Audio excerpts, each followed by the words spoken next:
सभी मित्रों को नमस्कार। सर्वप्रथम माता भगवती को प्रणाम करते हुए, परम पूज्य गुरुदेव को प्रणाम करते हुए आज की वार्ता का प्रारंभ कर रहा हूँ। मित्रों, माता बगला परमेश्वरी की कृपा से ही ये चैनल चल रहा है। आप सभी लोगों को नाड़ी ज्योतिष का एक परिशुद्ध ज्ञान मिल रहा है। आप सभी लोगों से निवेदन है, इस चैनल को अधिक से अधिक लाइक शेयर और सब्सक्राइब करें ताकि इस चैनल को जन जन तक पहुंचाया जा सके। ज्योतिष के महत्व को सभी लोगों के समक्ष दिखाया जा सके।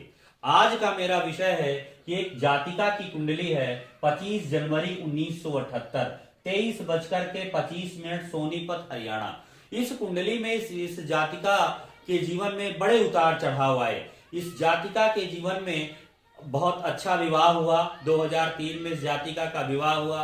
विवाह होने के बाद 2007 में बच्चे हुए। एक लड़का हुआ, फिर एक लड़की हुई। 2 बच्चे थे। घर में मान सम्मान पैसे की कोई कमी नहीं थी।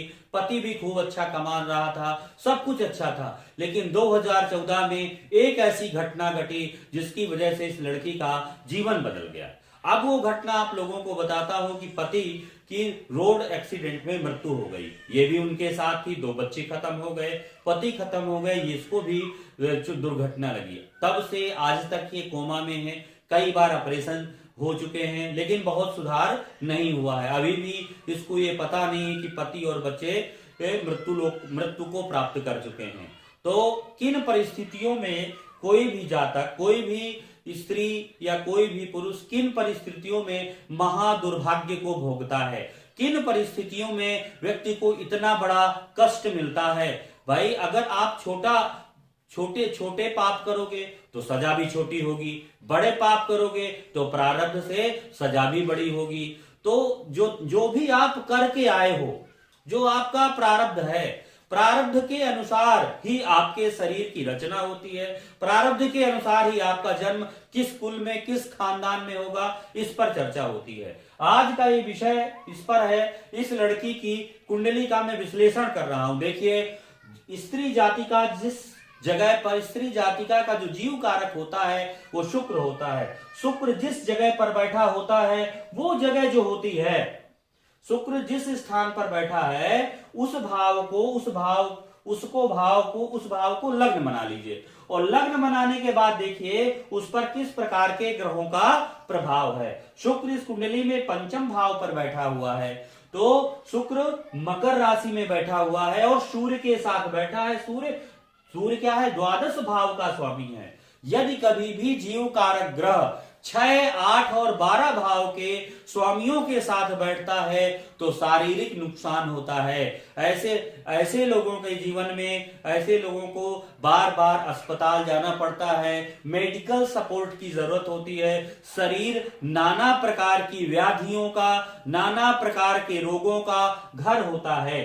अब इतने में बात पुष्ट नहीं हो जाती है। इसके अलावा आपको ये देखना है कि लग्नेश की क्या स्थिति है। लग्नेश देखेंगे, लग्नेश का संबंध यदि 6, 8, 12 भाव के स्वामी से हो जाए, जीव कारक ग्रह का संबंध 6, 8, 12 भाव के स्वामियों से हो जाए, इसके अलावा राहु या केतु से हो जाए, तो भी ऐसे जातक को जीवन में शरीर को लेकर के बड़ी कठिनाइयों का सामना करना पड़ता है। जीवन में खतरे अधिक आते हैं। जीवन में रोग, बीमारी, भय, चिंता, दुर्घटना की समस्याएं बनी रहती हैं।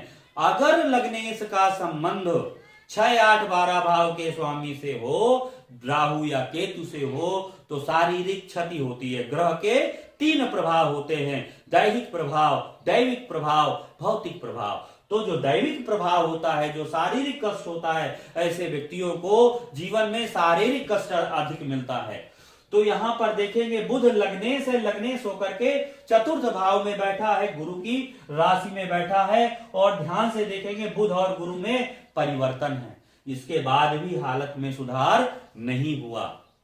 अब यहां पर क्यों नहीं हुआ कि देखेंगे बुध जो बैठा है 4th भाव पर, बुध के त्रिकोण में शनि बैठा है। बुध मोक्ष त्रिकोण पर बैठा है, 4, 8, 12 मतलब 4th भाव पर, और शनि द्वादश भाव पर बैठा है। नाड़ी ज्योतिष के अनुसार दोनों का त्रिकोण संबंध हो गया। यदि 6ठे भाव का स्वामी द्वादश में बैठ जाए और द्वादश में बैठ करके लग्नेश को देख ले। छठे का स्वामी द्वादश में बैठ जाएगा तो राजयोग, विपरीत राजयोग की परिकल्पना करते हैं, लेकिन ये ग्रह का भौतिक प्रभाव है। ग्रह का जो दैविक प्रभाव है वो तो कष्ट देगा ही। तो यहां पर क्या है, छठे भाव का स्वामी ने क्या किया, बुध को नुकसान किया। अर्थात छठे भाव का स्वामी यदि लग्नेश के साथ बैठेगा तो लग्नेश को नुकसान पहुंचाएगा।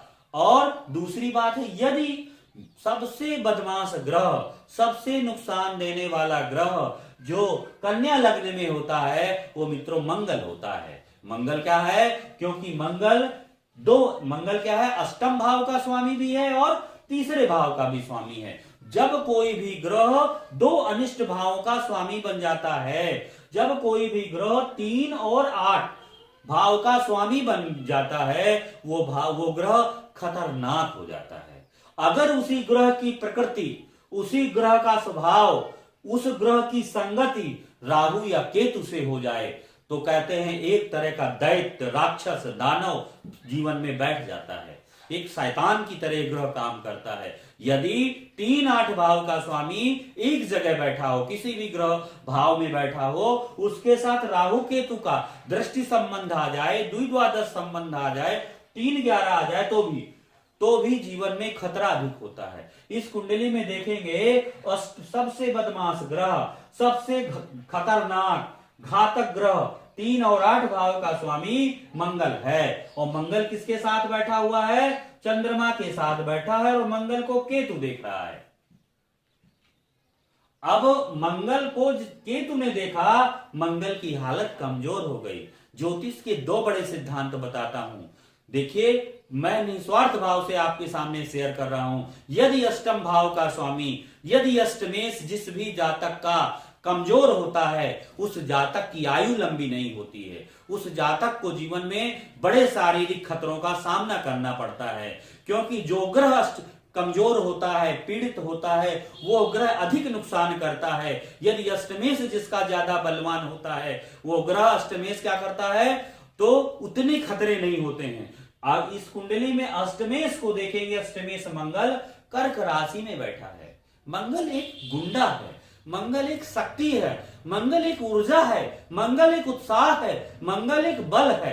अगर मंगल उत्साह, अग्नि तत्व का ग्रह होता है, क्षत्रिय होता है, अग्नि, मंगल का अग्नि का जैसे स्वभाव होता है, ऊंचाई की तरफ जाती है, चाहे जितना नीचे जलाइए लेकिन अग्नि हमेशा ऊपर जाती है। यही तो मंगल भी कितना भी हो, अग्नि तत्व के कारण मंगल हमेशा ऊपर की तरफ, मान सम्मान, पद प्रतिष्ठा और प्रतिनिधित्व, नेतृत्व, बल, बुद्धि, बल, इन सब चीजों में मंगल का योग, मंगल के कारक तत्वों का प्रभाव होता है। तो मंगल भी हमेशा अग्नि तत्व राशि में बलवान होता है। अगर अग्नि जल के मध्य बैठ गई तो अग्नि धूमिल हो जाती है, अग्नि का प्रभाव कम होता है। मंगल जब भी कर्क राशि में बैठता है तो अग्नि तत्व में वो कमजोर हो जाता है, अग्नि उसको जल में बैठ जाता है। तो मंगल का जो स्वाभाविक गुण है वो चला गया। अगर उसके साथ चंद्रमा बैठ जाता है तो भी मंगल की हालत बहुत ज्यादा सुधरती नहीं है।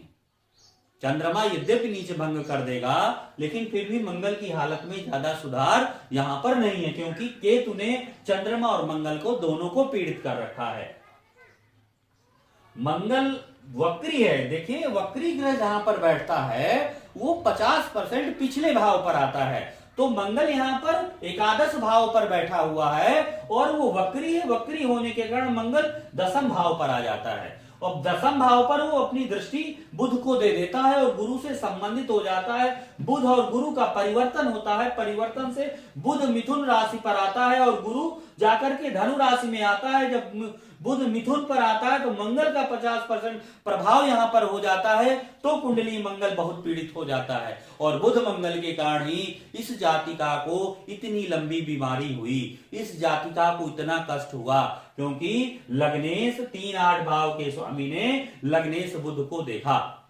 अब क्या होगा, अब ये क्या होता है कि एक दूसरा सिद्धांत ये होता है कि जब मंगल जब भी चंद्रमा के साथ बैठ जाता है, मंगल की जो प्रवृत्ति है, मंगल क्षत्रिय ग्रह होता है, वीर लड़ने वाला ग्रह होता है, योद्धा होता है, सेनापति होता है। और जब वो स्त्री के साथ बैठ जाता है, माँ के साथ बैठ जाता है, तो उसका जो पराक्रम होता है वो भी कमजोर हो जाता है, उसकी फल देने की क्षमता हो जाती है, वो अपने नैसर्गिक स्वभाव को भूल जाता है और ऊर्जा डाइवर्ट हो जाती है स्त्रियों के प्रति। इसलिए चंद्रमा मंगल जब भी बैठते हैं तो माँ को भी बहुत क्रोध आता है, माँ भी बहुत क्रोधी होती है, और क्या है उसके अलावा जातक में भी जातक के मन में भी हिंसा और क्रोध के भाव होते हैं। ऐसे लोग जल्दी दबते नहीं हैं। और स्त्रियों के प्रति पुरुष की कुंडली में जब मंगल का प्रभाव आ जाता है, चंद्रमा मंगल होते हैं, तो स्त्रियों के प्रति जो उसका स्वभाव है वो रूखा हो जाता है।